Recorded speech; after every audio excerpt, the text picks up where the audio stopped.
Welcome back to Eurofootball Daily, where today we're looking at 10 players we reckon will be confined to the bench this season. Let's go.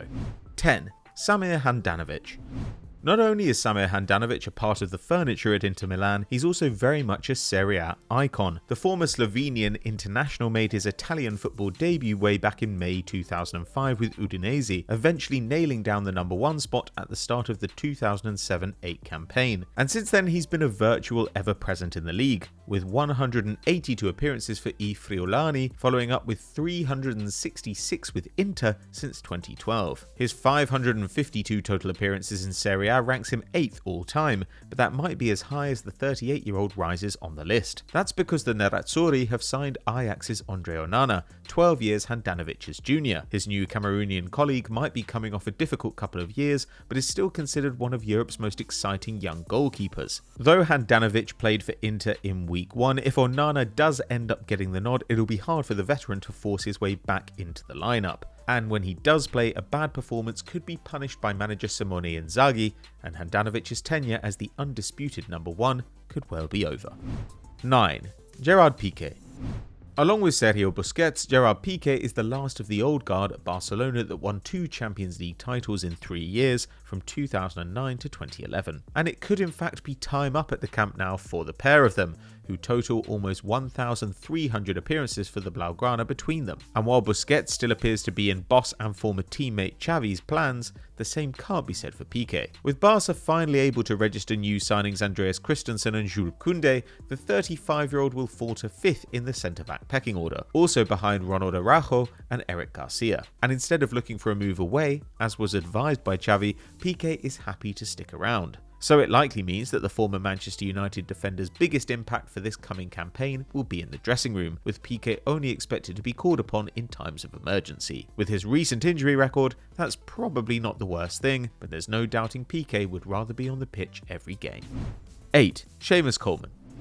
Injuries might have seen Seamus Coleman spend a little more time away from the pitch in recent seasons, but the truth is he has remained first choice right back regardless of manager at Everton. Even last season, when he turned 33, he played the full 90 minutes on 29 occasions, finishing the season as the second most used outfield player behind Michael Keane. But the Toffees can't keep relying on the Irishman, who is also club captain, forever. While his defensive numbers have remained relatively steady in recent years, his attacking output has nosedived. Coleman hasn't put up more than 5 goal involvements from fullback since 2016-17, despite managing it 5 times in the 7 seasons prior. Fortunately, it looks like Frank Lampard already has his replacement lined up. Nathan Patterson joined from Rangers in January 2022 for an initial £5.5 million.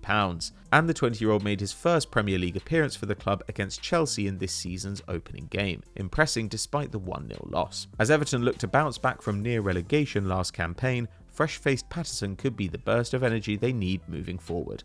Sorry, Seamus. 7. Djed Spence. Few players experienced as big a boost in their reputation last season as Djed Spence. The right-back was unfavoured by Neil Warnock at Middlesbrough and sent out on loan for the campaign to Nottingham Forest, where he quickly became a key man under Steve Cooper, as by the end of the season he was being courted by a host of elite clubs, including Bayern Munich. Forest wanted the 22-year-old permanently, but unsurprisingly Borough wanted to cash in, ultimately driving the asking price up to nearly £20 million.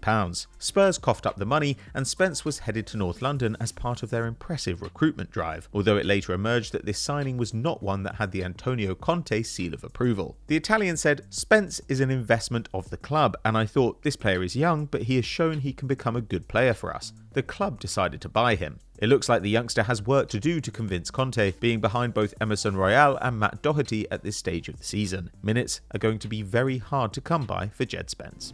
6. Mateusz Klich. Marcelo Bielsa may be hailed as the king behind Leeds' resurgence, but it's also thanks to trusted servants like Mateusz Klich that the Peacocks are flying again in the top flight. Signed from FC Twente back in 2017, the Polish midfielder has made 180 appearances for Leeds, missing just 9 league games in the past 4 seasons. But following drastic action in the market this summer, Klich's influence going forward looks on the decline. Leeds survived last season by the skin of their teeth, leaking over 2 goals a game. They then lost Calvin Phillips to Manchester City, their rock in the middle, and Jesse Marsch has decided to reinvest the Phillips cash in not 1 but 2 defensive midfielders, signing Tyler Adams and Mark Roca, and this has been the Americans' starting pair in front of the backline so far. Klich for his part is getting older at 32, and last season only ranked 10th among regular starters at Leeds for tackles and interceptions, plus 12th for blocks, though his 6.5 successful pressures per 90 was among the top 20% of central midfielders in Europe. So he still has a part to play at Ellen Road, just more as an important voice on the sidelines. 5. Mats Hummels.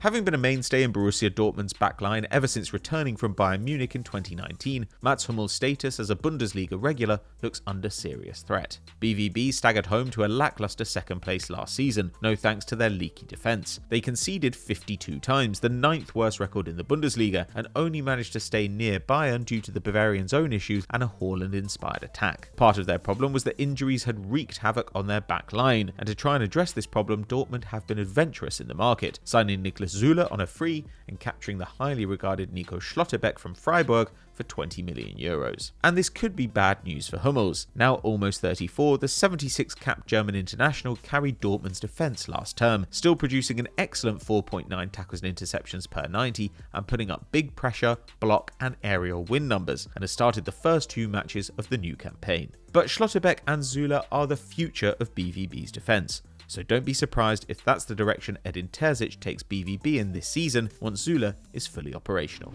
4. Alexis Saelemaekers.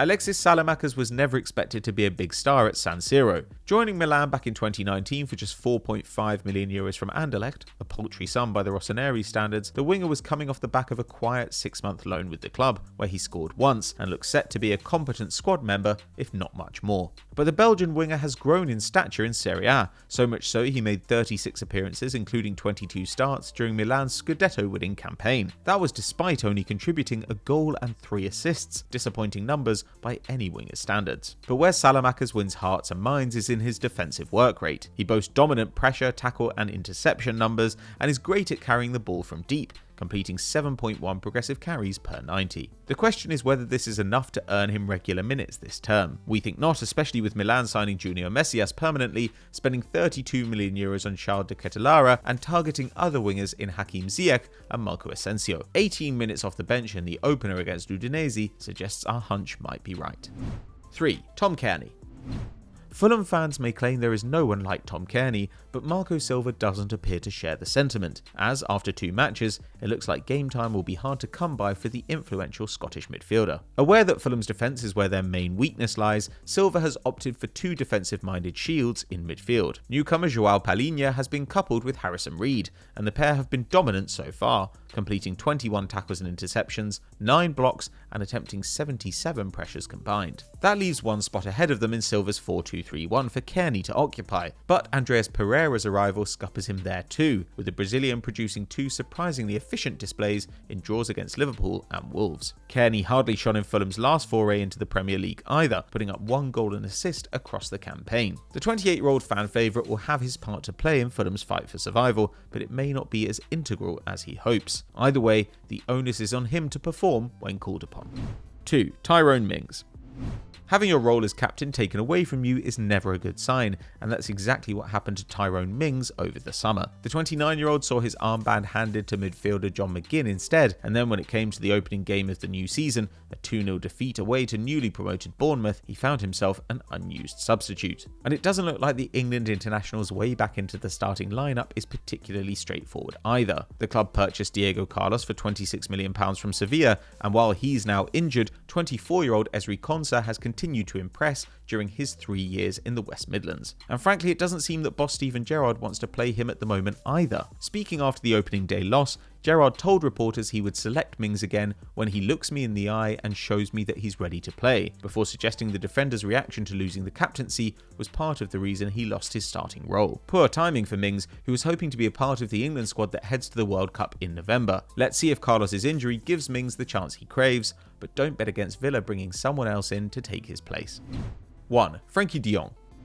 If Frenkie de Jong ends up defying Barcelona's wishes and stays with the club, his punishment might be a season in purgatory on the bench. For all their game playing, it's clear that the Catalonians want the Dutchman gone, along with his extortionate wages, although De Jong has resisted all efforts to push him towards England. But staying with Barca means competing with a stacked midfield full of quality. Pedri and Gavi are set to be fully functional this term, while Kessié will challenge Busquets at the base of midfield. Then there's the potential arrival of Bernardo Silva, and even the presence of Miralem Pjanic, back from his loan with Besiktas. And some Barca fans will argue that the 24-year-old has been losing his touch as it is. Last season, his average touches, carries and passes all hit their lowest point in a Barca shirt, while his defensive stats remain among some of the worst for midfielders in Europe. Regardless, De Jong is still an elite star who needs to be playing in a World Cup year. Who knows, maybe he will move after all. It's been that kind of transfer window for Barca, but if not, we hope that his stubbornness doesn't come back to haunt him.